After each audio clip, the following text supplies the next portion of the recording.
Okay, go ahead. Honorable members, we now resumes with the House business. We ask that the Speaker of the House be excused and the Honorable Deputy Speaker of the House will now take over the second debate. I hand over to you, Deputy Speaker of the House. Honorable members, I address you as the Speaker of the House has departed as a result of a personal emergency. Members, this is a reminder that your speaking time is 5 minutes.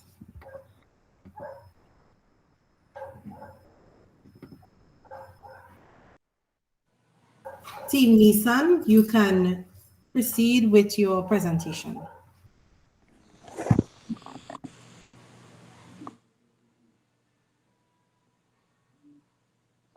Excuse, is Team BMW? BMW, my apologies. You may proceed. Good evening to our members of parliament, our worthy opponents, Suzuki, and colleagues. I, Minister of Ethics, on behalf of my group, Minister of Sedan, Minister of X5, and Minister of M5, express thanks for the opportunity to provide facts in support of standing for the motion, men make better leaders than women. With your approval, we would like to begin our presentation. As far back as history shows, men have always been at the forefront of world affairs. Men are leaders by instinct. In tribal times, they were the hunter-gatherers, natural providers, protectors, and warriors. As can be seen in past civilizations, men have taken the lead in governance, economics, politics, and law and order as a means of preserving the livelihood of their families and countries. Throughout religion, males have been at the head of most factions, including Christianity, Buddhism, Islam, Hinduism, and even Scientology. In the Fortune 500 companies, which cover more than 1/3 of the world's GDP, over 90% have men as their leaders. So, what makes men more likely to be better at leadership? Well, biologically, men are more suited for leadership roles.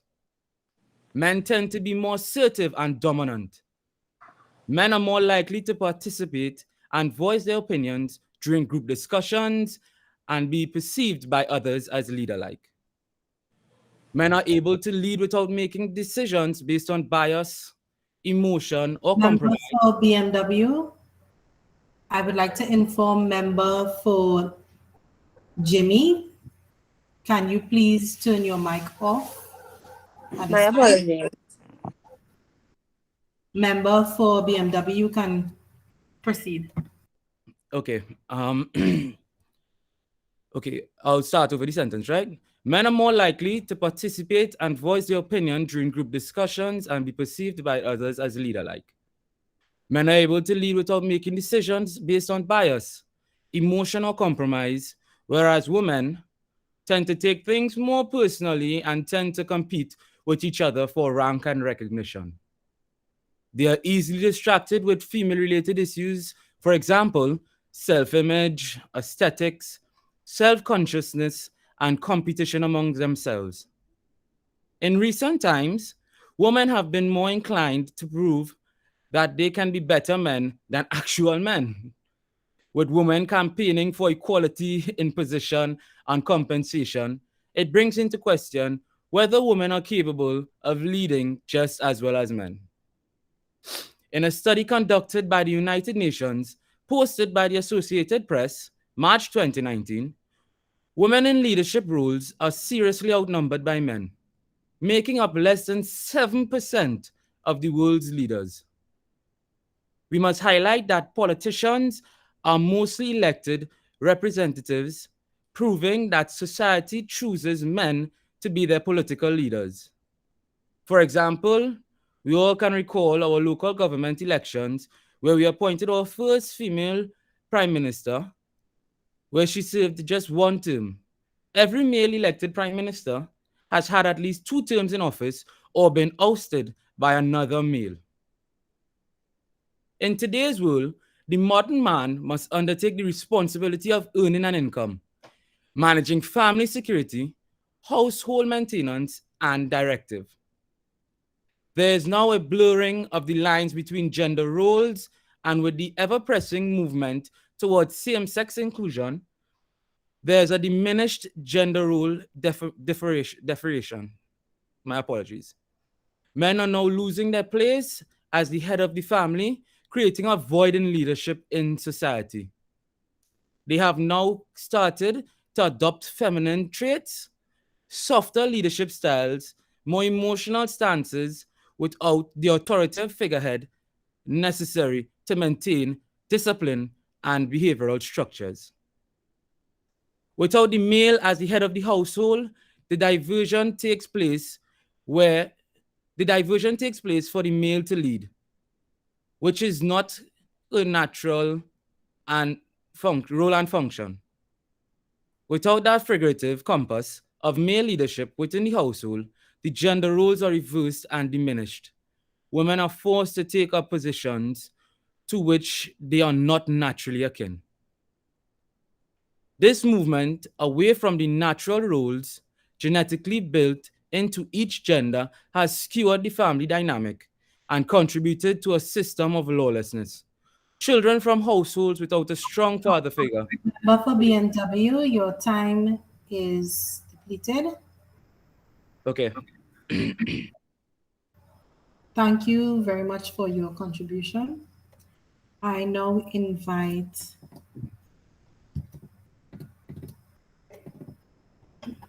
member for Suzuki to make.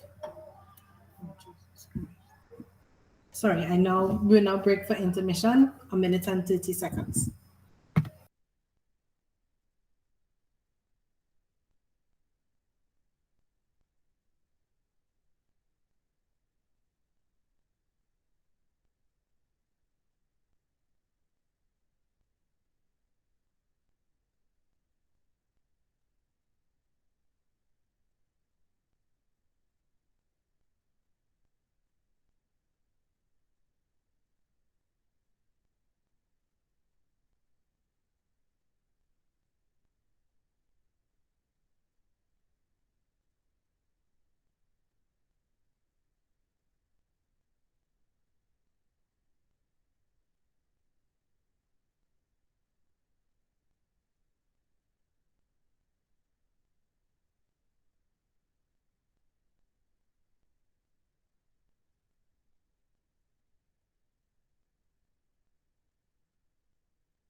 Member for Team Suzuki, I invite you to make your contribution.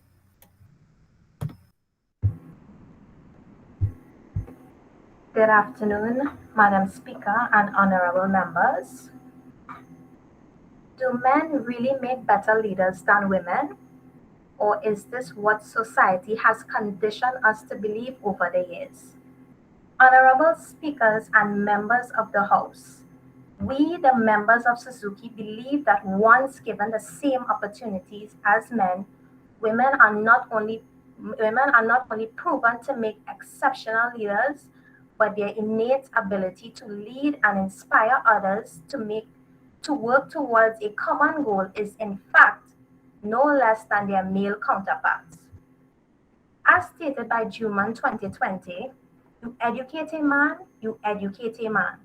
You educate a woman, you educate a generation.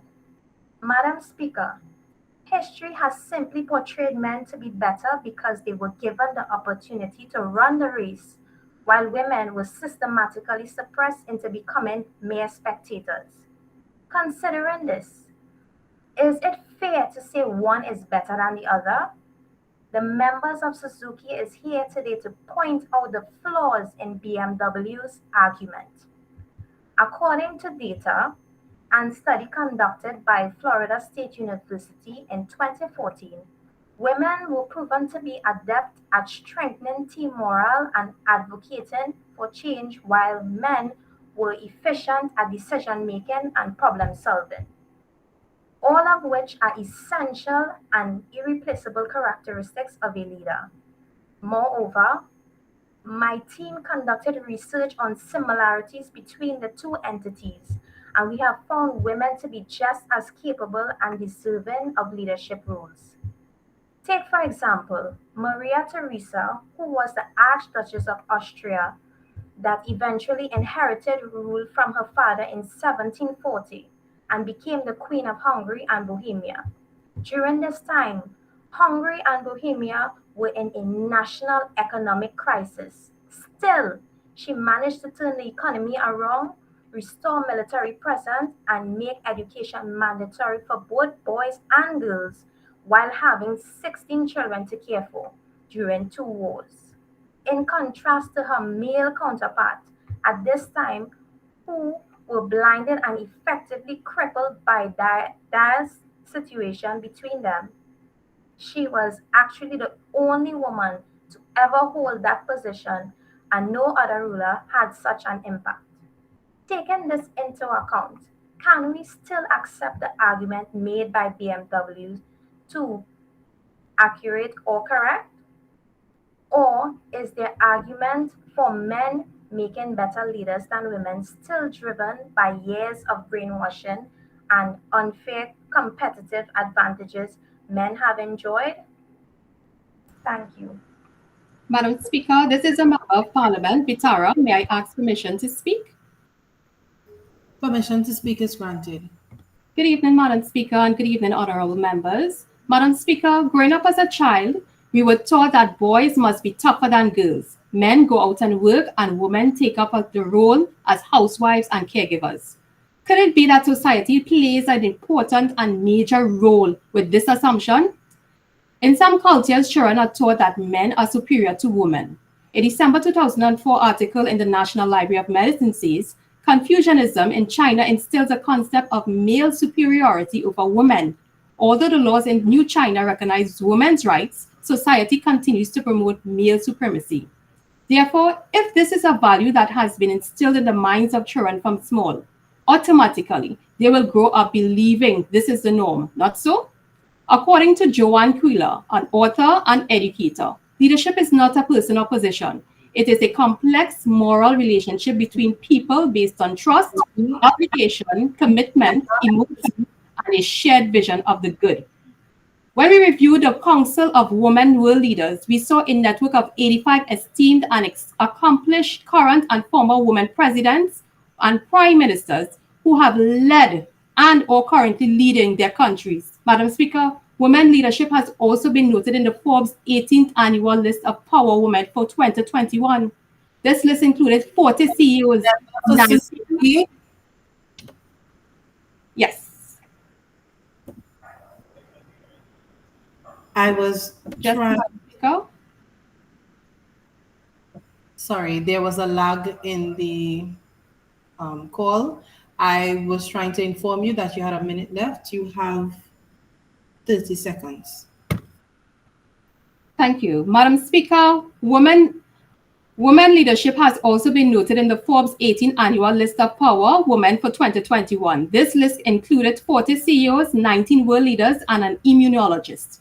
Today, we have been seeing more and more women who are able to show their leadership in the workplace and who have been working with others despite their gender. Thank you, and I'll hand back over to you, Madam Speaker.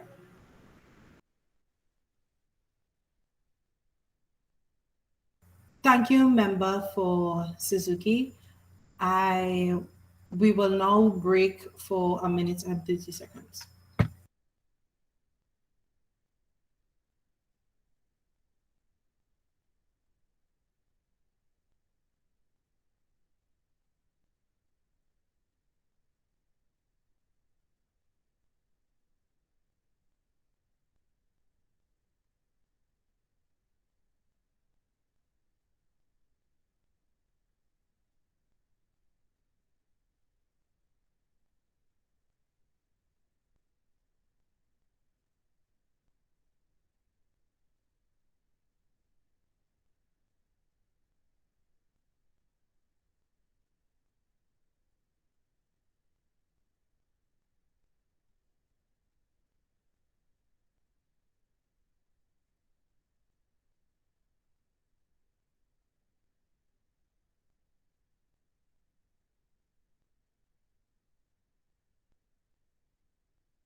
Honorable members, I would like to invite member for BMW to make your first rebuttal.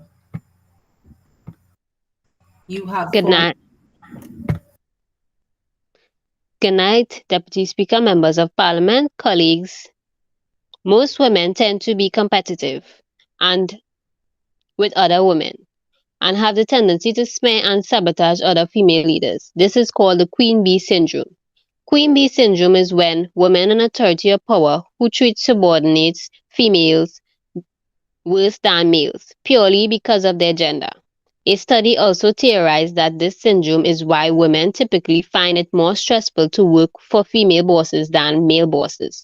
Another way Queen Bee syndrome can be described is when women leaders who refuse to share knowledge and tips with other women to help them elevate themselves. This theory is not a new discovery, but was discovered in 1970, and research shows that it's still a relevant theory today. This happens due to women who rose to the top while becoming obsessed with maintaining their authority. They view other women being more of a threat to them than men.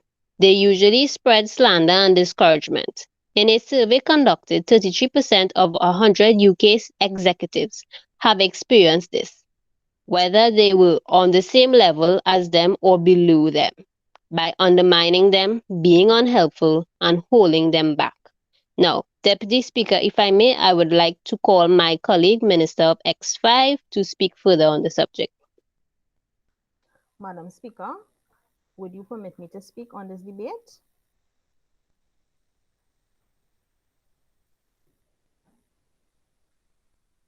Honorable member, permission to speak is granted. Thank you.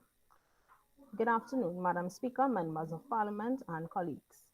In adding to my colleague's previous point on the Queen Bee syndrome, this Honorable member, can you project your voice a bit more? Sure.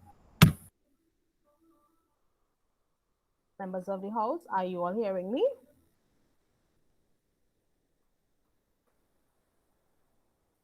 Members of the House? Honorable member, we're hearing you very far off.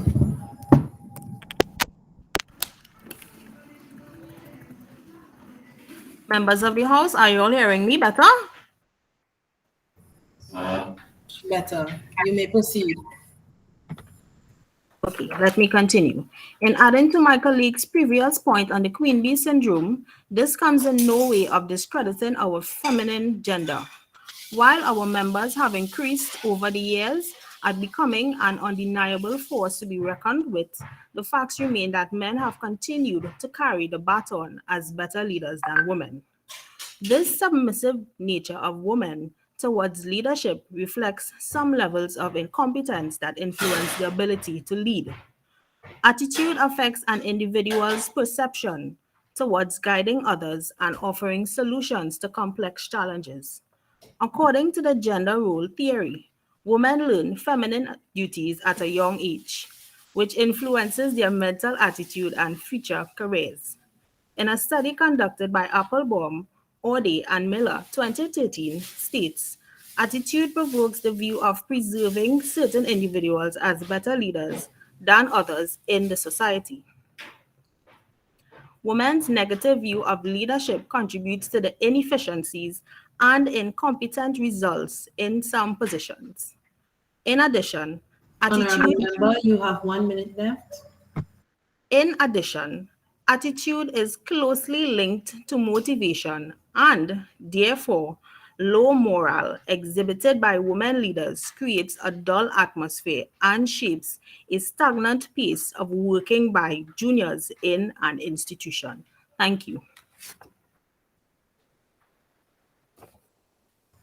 Thank you, Honorable Member for BMW. Your contribution was well received. Honorable members, we will now break for 1 minute and a half.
Honorable members, I would now like to invite Suzuki to make your rebuttal.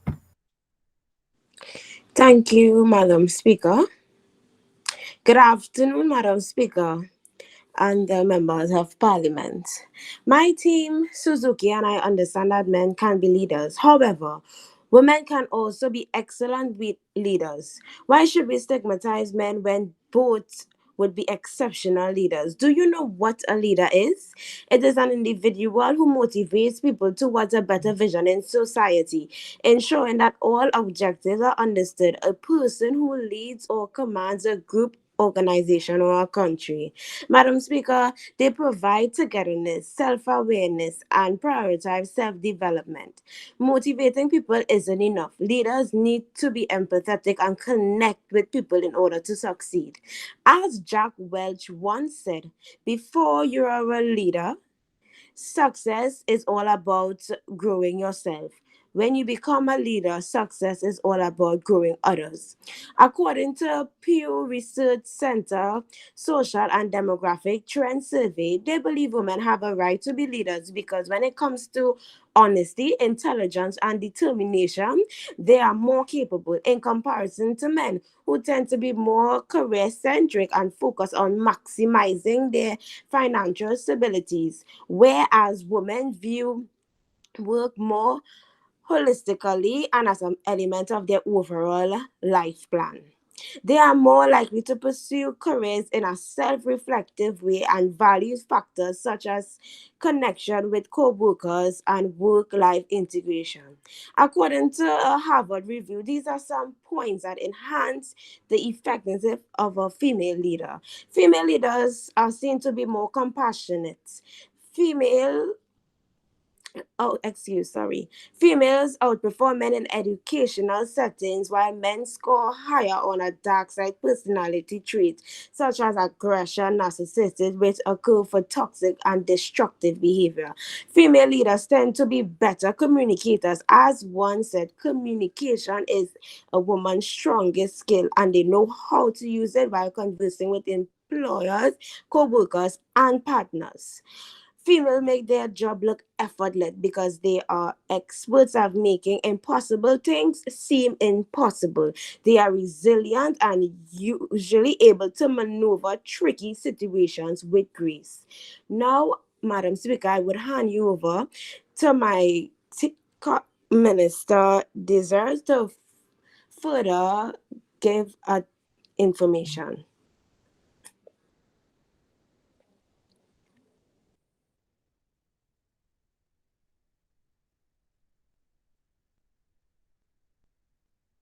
Yes, Madam Speaker, Honorable Member Suzuki desire permission to proceed.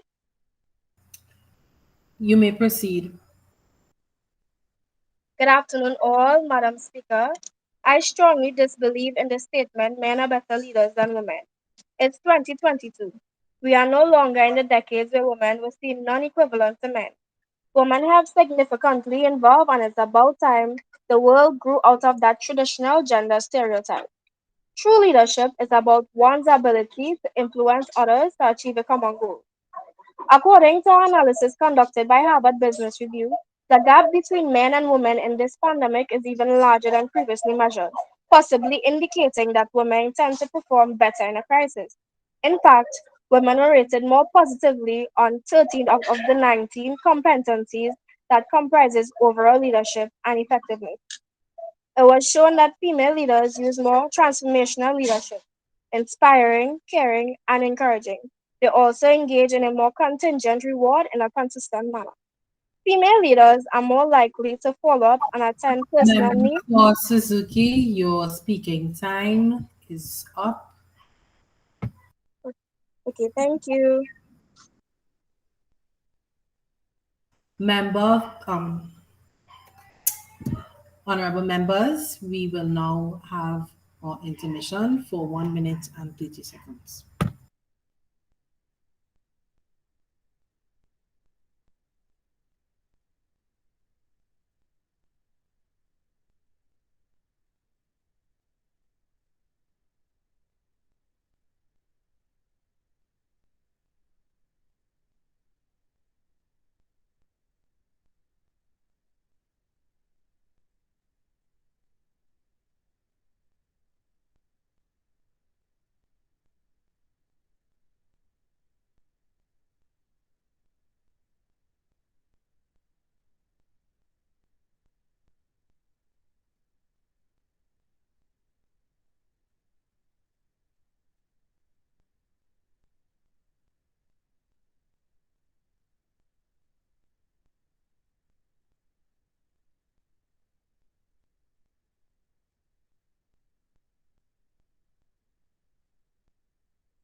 Honorable members, member for BMW X5, you have 40 seconds remaining on your speaking time. Would you like to have it added to the conclusion?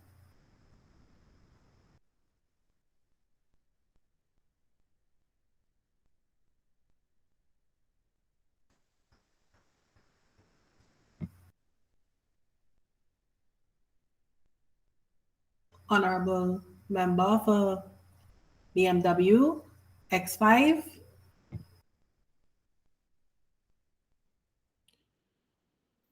Yes, Madam Speaker, we would like to have it added on to our rebuttal conclusion. Thank you.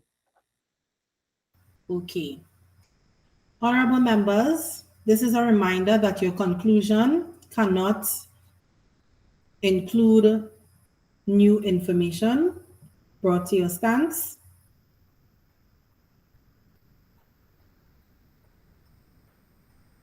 Honorable member for BMW, you may now proceed with your conclusion.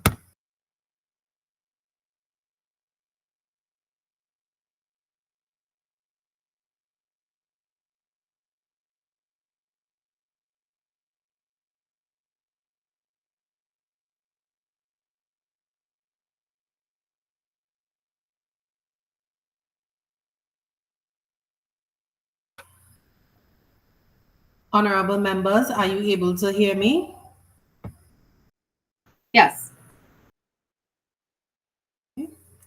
Member for BMW, you may now make your conclusion. Good day, good day. I will go ahead if it's possible. Proceed. All right, thank you. The opposing teams, the team mentioned female accolades because it is viewed as an accomplishment for women to reach the heights that men have reached. If these qualities are natural, then it would not be such an accomplishment. If the opposing team would like to portray that women are capable of leading like men, then they are also capable of aggression, narcissism, and egotistical behavior. If it were not obvious before, facts presented shows that men are naturally inclined to be great leaders. Yes, the world will evolve and female leaders will rise up, but men have consistently prevailed at the top of their various fields. Moreover, great leadership is needed for the world to successfully evolve, a role that men are naturally suited for. To further add, men have taken the lead in governance, economics, politics, and law and order as a means of preserving the livelihoods of their families and countries. Let us also remember the impact of male traditional leaders in society today. Spiritual, philosophical, and humanitarian leaders that made an imprint on the world. Desmond Tutu, Nelson Mandela, and Mahatma Gandhi. The cycle begins with great male leadership in the homes, which will in turn produce the male leaders necessary for a successful future. This concludes our stance for the motion, men make better leaders than women. Thank you.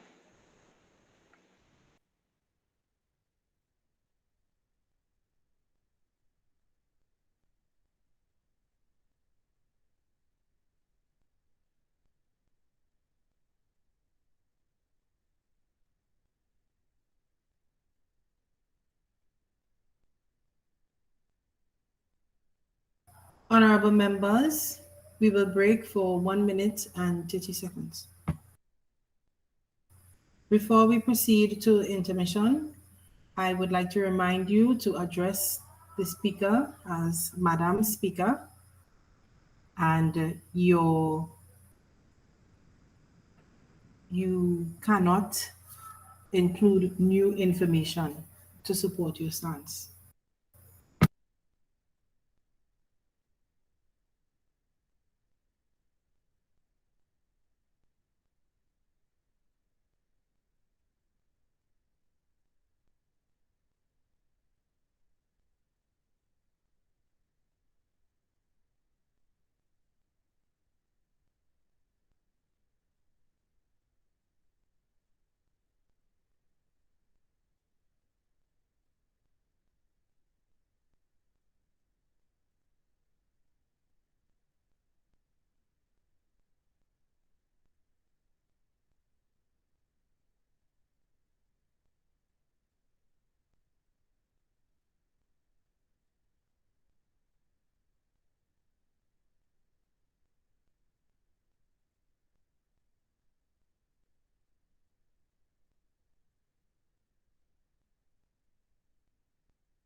Honorable members,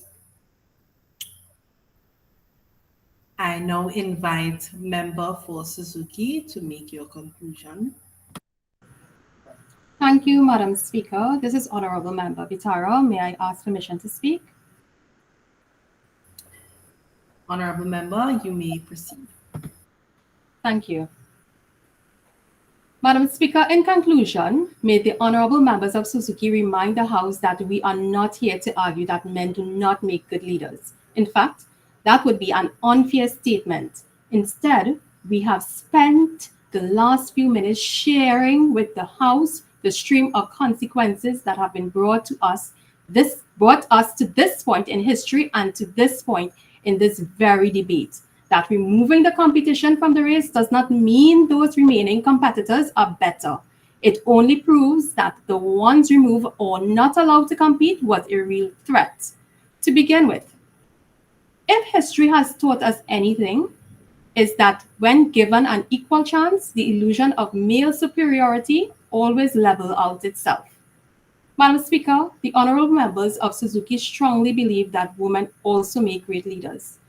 Although in some cultures, children are taught at a very young age that there are distinct expectations for boys and girls, this debate has shown us that leadership is not a person or a position, but it's more about having the leadership qualities and characteristics and a shared vision of the good.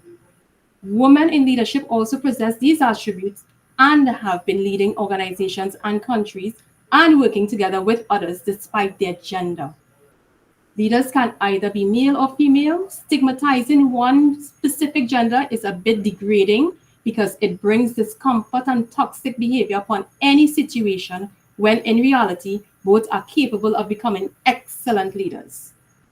We should normalize a society where people are supportive and motivate each other to reach a common goal.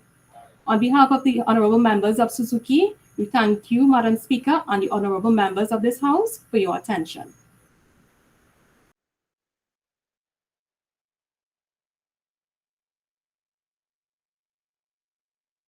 Honorable members, I thank you for your contribution. We will now break for assessment for 8 minutes.